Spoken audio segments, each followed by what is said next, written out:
दोस्तों, हम सभी जानते हैं कि हमारे जीवन में दुख और सुख का आना एक स्वाभाविक कारण है। इस दुनिया में ऐसा कौन सा व्यक्ति है जिसे कभी दुख ना हुआ हो, और ऐसा कौन सा दुख है जिसका अंत ना हुआ हो। कहा जाता है कि समय हमेशा एक जैसा नहीं रहता। कभी कभी समय के परिवर्तन से राजा भी रंग और रंग भी राजा बन जाता है। इस कहानी को सुनने के बाद आपके जीवन से सारी परेशानियां खत्म हो जाएगी और आप कभी दुखी नहीं रह पाएंगे। मुझे उम्मीद है कि आप इस कहानी को एक बार आखिरी तक जरूर सुनेंगे। एक नगर में एक धनी व्यापारी रहता था। उसका नाम विकास था। उस व्यापारी के पास एक समय सब कुछ था। उसके पास किसी भी चीज़ की कोई कमी नहीं थी। वो अपने परिवार के साथ अपना जीवन खुशी खुशी जी रहा था। लेकिन धीरे धीरे उसके पास ऐसी मजबूरी आती रही कि वो कंगाल होता चला गया। और एक समय ऐसा आया जब उसके पास कुछ भी नहीं था। उसे व्यापार में इतना बड़ा लॉस हुआ कि सारा धन दौलत सभी खत्म हो गया। वो अब कंगाल हो चुका था। उसके पास एक भी फूटी कौड़ी नहीं बची थी और वो सड़क पर आ गया। उसने अपने सभी मित्रों से मदद मांगी, लेकिन किसी ने उसकी मदद नहीं की। वो बहुत ज़्यादा उदास और परेशान हो गया। वो भीतर से पूरी तरह टूट चुका था। अब उसे लगने लगा कि मुझे ऐसी हालत में जीने से अच्छा है कि मैं मर ही जाऊं। वो रोता हुआ एक मार्ग की ओर जा रहा था और कुछ देर बाद वो थक कर एक पेड़ के नीचे बैठ गया और वहाँ बैठकर फूट फूट कर रोने लगा। उसे समझ ही नहीं आ रहा था कि उसके साथ ये सब क्या हुआ है। कुछ दिन पहले तो उसके पास वो सब कुछ था जो वह चाहता था, लेकिन आज उसके पास कुछ नहीं बचा। वह सड़क पर आ चुका है। वो इन्हीं सब बातों को लेकर के दुखी होकर के बहुत ज़्यादा रो रहा था। कुछ समय बाद ठीक उसी रास्ते से एक गुरु गुजर रहे थे। तभी गुरु ने देखा कि एक व्यक्ति पेड़ के पास बैठकर खूब रो रहा है। वो उस व्यक्ति के पास गए और पूछने लगे कि क्या हुआ, तुम क्यों रो रहे हो। इस पर वह व्यापारी कहता है कि आप कौन हैं और मुझसे क्या काम है। मैं अभी बहुत परेशान हूँ, आप जाइए यहाँ से। तब गुरु कहते हैं कि मैं तुम्हारी परेशानी का कारण जानना चाहता हूँ, आखिर तुम परेशान क्यों हो। फिर वह व्यक्ति कहता है कि कुछ दिन पहले मैं एक धनी व्यापारी था, लेकिन मेरी हालत ऐसी हो गई कि आज मेरे पास कुछ भी नहीं है। मेरा सारा धन दौलत बर्बाद हो गया। मुझे अपने जीवन में बहुत बड़ा नुकसान झेलना पड़ा है। मैं पूरी तरह से बर्बाद हो चुका हूँ।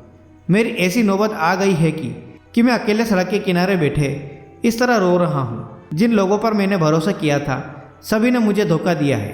सभी ने मेरी बातों को अनसुना कर दिया है। इस दुनिया में सभी बहुत मतलबी है। सभी को केवल अपना फ़ायदा चाहिए। इतना कहकर वह व्यापारी जोर जोर से रोने लगा। तभी गुरु उस व्यापारी से कहते हैं कि कोई बात नहीं, ऐसा तो होता रहता है। तुम यदि चाहो तो दोबारा से अपना व्यापार खड़ा कर सकते हो। तुम आगे बहुत कुछ कर सकते हो। अभी तुम्हारे पास बहुत समय है। ये सुन वो व्यापारी कहता है कि गुरुवर, अब बहुत देर हो चुकी है। मेरे पास अब कुछ नहीं बचा है। मैं सड़क पर आ गया हूँ और फिर व्यापार करने के लिए धन की आवश्यकता पड़ती है और मेरे पास तो फूटी कौड़ी तक नहीं है। मैं व्यापार कैसे कर सकता हूँ। मैंने करीब 5 सालों तक लगातार मेहनत की थी और इतने प्रयासों के बाद जाकर मैं इस नगर के सबसे बड़े व्यापारी बन चुका था। लेकिन सब कुछ बदल गया है। मेरा सारा धन खत्म हो गया है। उस व्यापारी की बातें सुनकर गुरु मुस्कुराने लगे। गुरु को मुस्कुराते देख वो व्यापारी क्रोधित होने लगा और कहता है कि गुरुवर, ये क्या बात हुई, आप मुझ पर हंस रहे हैं। इसमें हंसने वाली क्या बात है। क्या आपको भी मेरे लाचारी पर हंसी आ रही है। ये सुन गुरु कहते हैं कि नहीं, मैं तुम्हारी लाचारी नहीं बल्कि तुम्हारी सोच पर हंस रहा हूँ। मैं तुम्हें आज तुम्हारे जीवन के बारे में कुछ ऐसी बातें बताने वाला हूँ जिसे अगर तुमने अपने जीवन में अपना लिया तो फिर तुम एक बार फिर से अपने जीवन में कामयाब हो सकते हो। जीवन में जो कुछ भी तुम करना चाहते हो वह सब कुछ कर सकते हो। जो तुमने खोया है उसे भी हासिल कर सकते हो। तब वह व्यापारी कहता है कि ऐसा नहीं हुआ, तब क्या होगा। फिर गुरु कहते हैं कि ये पेड़ कहाँ भागा जा रहा है, ये सड़क भी कहाँ भागी जा रही है। फिर जितना मन चाहे उतना रो लेना। गुरु की ये बात सुनकर वो व्यापारी शांत हो गया और उनके चरणों में गिर गया और फिर कहता है कि हे गुरुदेव, मुझे बताएं कि मेरे जीवन में वो कौन सी बातें हैं जिसे यदि मैंने अपने जीवन में उतार लिया तो मैं अपने व्यापार को एक बार फिर से खड़ा कर सकता हूँ। इस पर गुरु कहते हैं कि तुम तो कहते हो कि तुम्हारे पास रहने के लिए घर भी नहीं है, लेकिन मेरी बात ध्यान से सुनो। हर मनुष्य को उसका घर जन्म के साथ ही मिल जाता है। और यह उसके साथ मरते दम तक रहता है और उसे उससे कोई नहीं छीन सकता। जब तक तुम जीवित हो ये घर तुम्हारे साथ ही है और इस दुनिया की बड़ी से बड़ी कीमती चीज़ भी उसके आगे कुछ नहीं है। तुम्हारे पास आज भी वो घर बचा हुआ है। इस पर व्यापारी कहता है कि गुरुवर, आप क्या कहना चाहते हैं? मेरा घर तो पहले ही नीलाम हो चुका है, फिर आप क्या बोल रहे हैं कि मेरा घर अभी बचा हुआ है? मैं आपकी बात समझ नहीं रहा हूँ। इस पर वो गुरु मुस्कुराने लगते हैं और कहते हैं कि मैं तो तुम्हारे शरीर की बात कर रहा हूँ। तुम्हारा शरीर ही तुम्हारा घर है और यह सबसे ज़्यादा मूल्यवान है। इस दुनिया की बड़ी से बड़ी और कीमती से कीमती चीज़ भी तुम्हारे इस घर के आगे कुछ नहीं है। अपने इस घर को मजबूत बनाओ, शक्तिशाली बनाओ, क्योंकि यही वह घर है जो तुम्हारा साथ कभी नहीं छोड़ता जब तक कि तुम मृत्यु को प्राप्त न हो जाओ।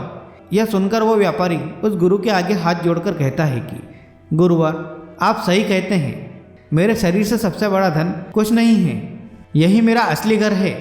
तब गुरु कहते हैं कि तुम कहते हो कि जीवन का सबसे बड़ा नुकसान झेला है। वास्तविकता तो यह है कि यह तुम्हारे जीवन का सबसे बड़ा नुकसान है ही नहीं। इस जीवन का कोई भी नुकसान सबसे बड़ा हो ही नहीं सकता। इस पर वह व्यापारी कहता है कि गुरुवर, आप ये कैसी बातें कर रहे हैं? मैंने जीवन में सबसे बड़ा घाटा झेला है। इसी घाटे के कारण तो मैं अपना सब कुछ खो दिया है। आज मैं सड़क पर आ गया हूँ और आप कहते हैं कि मैंने कोई नुकसान नहीं झेला है। तब गुरु कहते हैं कि सबसे पहले तुम्हें यह समझना होगा कि संसार का सबसे बड़ा नुकसान कुछ भी नहीं है। जब तक तुम्हारा शरीर सही है, जब तक तुम्हारा शरीर साथ दे रहा है, तो तुम्हारे जीवन में कोई भी इतना बड़ा नुकसान नहीं है जो तुम्हारा शरीर से बड़ा हो। अधिकांश लोग अपने जीवन को यूं ही व्यर्थ कर देते हैं। उनका यह अत्यधिक कीमती जीवन उनके हाथों से यूं ही फिसलता चला जाता है और वह कुछ नहीं कर पाते हैं। उसके बाद गुरु थोड़ी देर के लिए रुकते हैं और फिर उस व्यापारी से कहते हैं कि हमारा जीवन ही सबसे ज़्यादा कीमती धन होता है जिसे हम सही तरह से जी नहीं पाते। आप कभी भी अपने जीवन के इतने बुरे दौर में नहीं होते हैं कि आप अपने जीवन के लक्ष्य को निर्धारित नहीं कर सकें, आप सत्य ना देख सकें। जब तक आप जीवित हैं आप किसी भी लक्ष्य को निर्धारित कर सकते हैं और उसे पाने का प्रयास कर सकते हैं, और इसमें आपकी उम्र का, आपके लक्ष्य और सपनों से कोई मतलब नहीं होता है। तुम्हें सोचने की जगह कि मैं बूढ़ा हो चुका हूँ, अब क्या कर सकता हूँ, इसकी जगह आप ये सोच सकते हैं कि मैं अभी जीवित हूँ और मैं बहुत कुछ कर सकता हूँ। ये बात सुनकर वो व्यापारी उस गुरु से कहता है कि गुरुदेव, आप सच कहते हैं, जब तक मैं जीवित हूँ कुछ भी हासिल कर सकता हूँ। और गुरु की यही बात उस व्यापारी के दिमाग में बैठ गई। फिर उस व्यापारी ने फिर से अपना व्यापार शुरू किया और धीरे धीरे आगे चलकर फिर से वह अपने व्यापार में सफल हो गया। तो दोस्तों, इस कहानी से सीखने वाली बात है कि हमारे जीवन में चाहे कितना भी बड़ा नुकसान हो जाए, जब तक हमारा शरीर साथ दे रहा है तो हमारे जीवन में कुछ भी चीज़ का नुकसान नहीं हुआ है। दोस्तों, मैं उम्मीद करता हूँ कि आप लोगों को इस वीडियो से बहुत कुछ सीखने को मिला होगा। वीडियो पसंद आए हो तो प्लीज़ लाइक कीजिए और इस चैनल को सब्सक्राइब कीजिए। धन्यवाद दोस्तों।